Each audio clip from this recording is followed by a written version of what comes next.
উপস্থিতি আল্লাহ রাব্বুল আলামিন তাওবা আপনার আমার কবুল করবেন। এই তাওবার জন্য কিছু শর্ত রয়েছে। কি শর্ত? চারটা শর্ত রয়েছে, মৌলিক চারটা শর্ত।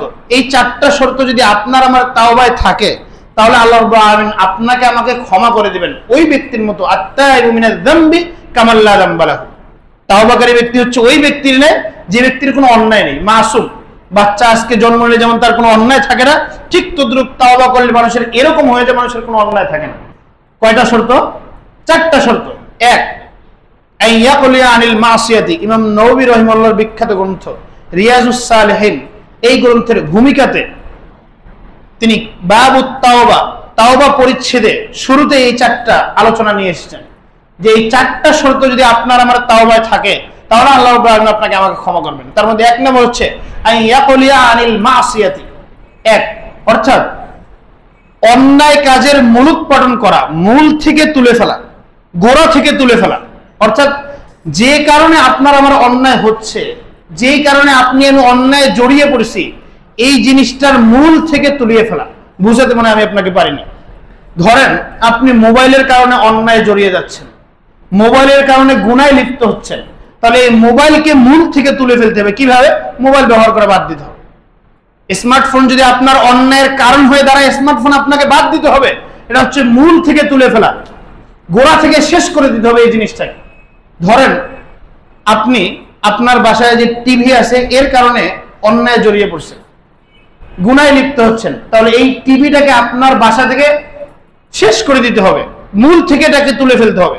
এমন না যে টিভিটা আমি এখন বন্ধ করলাম রাত্রে আবার দেখবো, মোবাইলটা এখন ব্যবহার করলাম কালকে আবার দেখবো, না। এরকম হলে তাও আল্লাহ তাআলা কবুল করবেন। কোন জিনিসের মূল থেকে তুলে ফেলা এটাকে বলে না, শেষ করে দিতে হবে। প্রয়োজনে মোবাইল ছাড়া থাকতে হবে, টিভি ছাড়া থাকতে হবে, তাও অন্যায় করা যাবে না। এটা হলে, এরকমটা হলে এটাকে বলে মূলোৎপাটন করা। ইয়াকুলিয়া কলা ইয়াকুলিউ মানে হচ্ছে মূল থেকে তুলে ফেলা। গোড়া যেটা, গাছের গোড়া কোথায় থাকে? গাছের শিকড় কোথায় থাকে? উপরে না নিচে? নিচে। আপনি যদি গাছকে উঠান, যদি কেটে ফেলেন তাহলে হয়। মূল থেকে তুলে ফেলা কাকে বলে? গাছের একদম গোড়া শিকড় সব সহ তুলে ফেলা, এটাকে বলে কলা ইয়াকুলিয়া, মানে মূলোৎপাটন করে ফেলা। এই মূল থেকে যদি আপনি তুলে ফেলতে পারেন যে কারণে আপনার অন্যায় হচ্ছে সেই জিনিসটাকে, সেই বস্তুটাকে, তাহলে আল্লাহ তাআলা আপনার তাওবাকে কবুল করবেন বলে আশা করা যায় ইনশাআল্লাহ। এক নম্বর শর্ত। যদিও এই শর্তটা ছাড়াটা বা মানাটা অনেক অনেক কঠিন। যারা আমরা অন্যায় জড়িত, যারা আমরা অন্যায় করি নিয়মিত, তাদের নিকট অনেক অনেক অনেক কঠিন এটা। কিন্তু কঠিন হলেও আপনাকে করতে হবে। কেননা আপনি যদি জান্নাতে যেতে চান, আল্লাহ রাব্বুল আলামিনের জাহান্নাম থেকে যদি ভয় পান, জাহান্নামের শাস্তি অত্যন্ত কঠিন, যেটা আপনি কল্পনাও করতে পারেন না কতটা কঠিন। সূরা হুমাযায় আল্লাহ রাব্বুল আলামিন বলছেন নারুল্লাহিল মুকাদা, আল্লাহ রাব্বুল আলামিনের প্রজ্বলিত আগুন, যেটা আল্লাহ তাআলা নিজেই জানিয়েছেন, আল্লাতী তাত্তালিউ আলাল আফইদা। দুনিয়ার আগুন তো মানুষের চামড়া হাড্ডি পর্যন্ত যাওয়ার আগে মানুষ শেষ, মারা যায়, যায় না? যায় কিনা?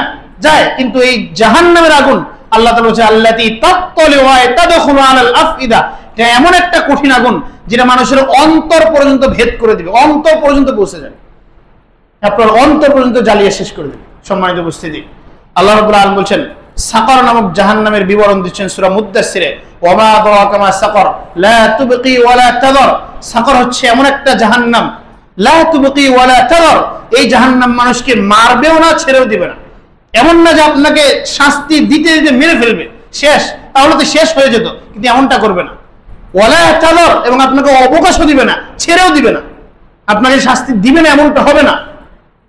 ওমা লা তুবকি ওয়া লা তাযর লাওয়াহাতুল লিল বাশার, এটা মানুষের চামড়াকে ঝলসে দিবে, আঙ্গারে পরিণত করে দিবে। আলাইহা 19, এর উপর রয়েছে 19 জন ফেরেশতা পাহারাদার। এই সাকর নামক জাহান্নামের এই স্তর, এই জাহান্নামের স্তরে 19 জন ফেরেশতাকে আল্লাহ তাআলা পাহারাদার নিযুক্ত করেছেন। সম্মানিত উপস্থিতি, জাহান্নামের বিভৎস বিবরণ আল্লাহ রাসূল সাল্লাল্লাহু আলাইহি ওয়াসাল্লাম দিয়েছেন যে জাহান্নামকে কিয়ামতের দিন টেনে নিয়ে আসা হবে। লাহা ৭০,০০০ জিমামিন, জাহান্নামে থাকবে ৭০,০০০ শিকল। এতটা ভয়ঙ্কর হবে জাহান্নাম যে আপনাকে ধরে ফেলবে মনে হয়। এরকমটা ভীত সন্ত্রস্ত, এরকমটা ভয় দেখাবে জাহান্নাম। জাহান্নাম ওত পেতে বসে আছে মানুষকে ধরার জন্য, পাপীদেরকে ধরার জন্য, অবাধ্যচারীকে ধরার জন্য। তাহলে আপনি কেন আপনার অন্যায়ের জিনিসটাকে মূলোৎপাটন করবেন না, মূল থেকে তুলে ফেলবেন না? কিসে আপনাকে বাধা দিচ্ছে? কিসে আপনাকে নিষেধ করেছে? এটা হচ্ছে 1 নম্বর শর্ত। এজন্য আমাদের উচিত হবে, চিন্তা করার সময় নেই, চিন্তা করার সুযোগও নেই, কখন আপনার আমার শ্বাস বন্ধ হয়ে যাবে, মালাকুল মাউত ফেরেশতা এসে উপস্থিত হবে, এরকমটা কেউ জানি না। এজন্য চিন্তা করার কোনো সুযোগ নেই যে করব, আজকে না করি কালকে থেকে শুরু করব, না, এখন থেকেই করতে হবে, এখনই করতে হবে। এটা হচ্ছে 1 নম্বর শর্ত। আইয়াকুলি আনিল মাসিয়াতি, অন্যায় যেটার মাধ্যমে সেটাকে মূলোৎপাটন করে ফেলা, গোড়া থেকে তুলে ফেলা। 2 হচ্ছে আইয়ান্দামা আলা ফিআলিহি, 2 হচ্ছে তাওবা করার ক্ষেত্রে যেই অন্যায়টা আপনি আমি করেছি, এই অন্যায়ের উপর আল্লাহ তাআলার নিকট লজ্জিত হওয়া, অনুতপ্ত হওয়া। এমন না যে আপনি হাসতে হাসতে আল্লাহ তাআলার নিকট তওবা করেন, আল্লাহ আপনি আমাকে ক্ষমা করেন, আল্লাহ আপনি তো গফুর, আপনি ক্ষমা করেন, না, এরকমটা না। আপনাকে লজ্জিত হতে হবে, অপমান বোধ করতে হবে যে আল্লাহ আমি লজ্জিত, আমি অপমানিত, আমি ভীত সন্ত্রস্ত, আমি আপনার নিকট ক্ষমা চাচ্ছি, এভাবে চাইতে হবে। দেখেন না, কোন ছাত্র যখন অন্যায় করে শিক্ষকের সামনে যায় কেমন করে, কোন আসামি যখন অন্যায় করে পুলিশের সামনে বা যারা বিচার ফয়সালা করে তাদের সামনে যায় কেমন করে? সে কি বুক ফুলিয়ে হাসতে হাসতে বলে যে আমি অন্যায় করেছি, ক্ষমা করেন? বলে এভাবে? কথা মনে হয় বুঝাতে পারিনি। এভাবে কি বলে কোনো অন্যায়কারী, কোন অবাধ্যকারী? বলে না। কোন পাপী এভাবে বলে না। তাহলে আপনি কেন আল্লাহ তাআলার সামনে আল্লাহ আপনি ক্ষমা করেন? না, এরকমটা না। এভাবে বলতে হবে আল্লাহ তাআলার কাছে যে আল্লাহ আমি লজ্জিত, আমি অপমানিত, আমি ভীত সন্ত্রস্ত, আমি আপনার নিকট ক্ষমা চাচ্ছি। আল্লাহ আপনি গফুর, আল্লাহ আপনি গফফার, আপনি ক্ষমা করতে ভালোবাসেন, আপনি আমাকে ক্ষমা করেন। সূরা বাকারা 2 নম্বর সূরা 222 নম্বর আয়াতে আল্লাহ তাআলা বলেন, ইন্নাল্লাহা ইউহিব্বুত তাওয়াবিনা ওয়া ইউহিব্বুল মুতাতাহহিরিন, নিশ্চয় আল্লাহ রাব্বুল আলামিন যারা তাওবা করে তাদেরকে ভালোবাসেন এবং যারা পবিত্রতা অর্জন করে তাদেরকে আল্লাহ তাআলা ভালোবাসেন। সূরা আবু দাউদের বর্ণনা আল্লাহ রাসূল সাল্লাল্লাহু আলাইহি ওয়াসাল্লাম বলেন, কুল্লু বানি আদম খাত্তা ওয়া খায়রুল খাত্তায়াত তাওয়াবুন, পৃথিবীতে প্রত্যেকটা মানুষই ভুল করে, অন্যায় করে ফেলে। কেন? তার পিছনে অনেক মানুষ লাগানো আছে, অনেক কারণে সে অন্যায় করে। শয়তান আছে তার পিছনে, জিন শয়তান আছে, মানুষ শয়তান আছে তার পিছনে, নাফস আছে তার জন্য অন্যায় করার জন্য, তার প্রবৃত্তি হাওয়া নিজের চাহিদা আছে, এজন্য সে অন্যায় করে ফেলে। আল্লাহ রাসূল বলেন প্রতিটা মানুষই ভুল করতে পারে। ওয়াখায়রুল খাত্তাইনা আত-তাওয়াবুন, এই ভুলকারীদের মাঝে সবচেয়ে শ্রেষ্ঠ, সবচেয়ে উত্তম ব্যক্তি হচ্ছে আত-তাওয়াবুন, যারা আল্লাহ তাআলার নিকট তাওবা করে, ফিরে আসে। এজন্য আমাদের উচিত হবে অন্যায় হয়ে গেলে সাথে সাথে আল্লাহ তাআলার নিকট তওবা করা। 2 নম্বর শর্ত হচ্ছে যে আল্লাহ তাআলার নিকট লজ্জিত হওয়া, আপনার আমার অপকর্ম, খারাপ কাজ, অন্যায় কাজের জন্য তওবা করার ক্ষেত্রে। 3 নম্বর শর্ত হচ্ছে আল্লাহ ইয়াউদা আলা ফি'লিহি আবাদান, আই ইয়ানজিমা আলা ফি'লিহি আবাদান। 3 নম্বর শর্ত হচ্ছে অন্তর থেকে দৃঢ় প্রতিজ্ঞা করা, 100 প্রতিজ্ঞা করা যে আমি যে অন্যায় কাজটা করেছি, যেটার জন্য আল্লাহর নিকট তওবা করতেছি, এই কাজে আর কখনো ফিরে আসবো না, এই কাজ আর কখনো করবো না। এভাবে দৃঢ় প্রতিজ্ঞা করা, 100 প্রতিজ্ঞা করা, তাহলে আল্লাহ তাআলা আপনার তাওবা কবুল করবেন। এরকমটা না যে অন্যায় করেছি তাওবা করি আবার যাব, এরকমটা মনে পরিকল্পনায় নিয়ে আসা যাবে না, এরকমটা হবে না। একজন মুসলিম, একজন মুমিন ব্যক্তি কখনো পরিকল্পনা করে অন্যায় কাজ করতে পারে না, মাস্টার প্ল্যান করে কখনো সে অন্যায় কাজ করতে পারে না। সে অন্যায় কাজ করে ফেলে প্রবৃত্তির তাড়নায়, শয়তানের ধোকায়, নফসের ধোকায়, এজন্য সে অন্যায় কাজ করে। কিন্তু পরিকল্পনা করে আমি নামাজ পড়ে যায় একজনকে ঠকাবো, নামাজ পড়ে যায় একজনকে মারবো, নামাজ পড়ার পরে যায় একজনের সম্পদ আত্মসাৎ করব, এরকম পরিকল্পনা করে কখনো মুমিন ব্যক্তি অন্যায় কাজ করতে পারে। আর মুমিন ব্যক্তি যদি এরকম পরিকল্পনা করে অন্যায় কাজ করে, এইরকম ব্যক্তির তাওবা আল্লাহ তাআলা কখনো কবুল করবে না। এজন্য পরিকল্পনা করা যাবে না তাওবার জন্য, অন্যায় কাজ করার জন্য, যে আমি এই পরিকল্পনা করে তখন ওই সময় এই সময় এই অন্যায় কাজ করবো, এরকম পরিকল্পনা মাথায় রাখা যাবে না। এজন্য দৃঢ় প্রতিজ্ঞা করতে হবে আমি যে অন্যায় কাজটা করতেছি, এই অন্যায় কাজে আর কখনো ফিরে আসবো না।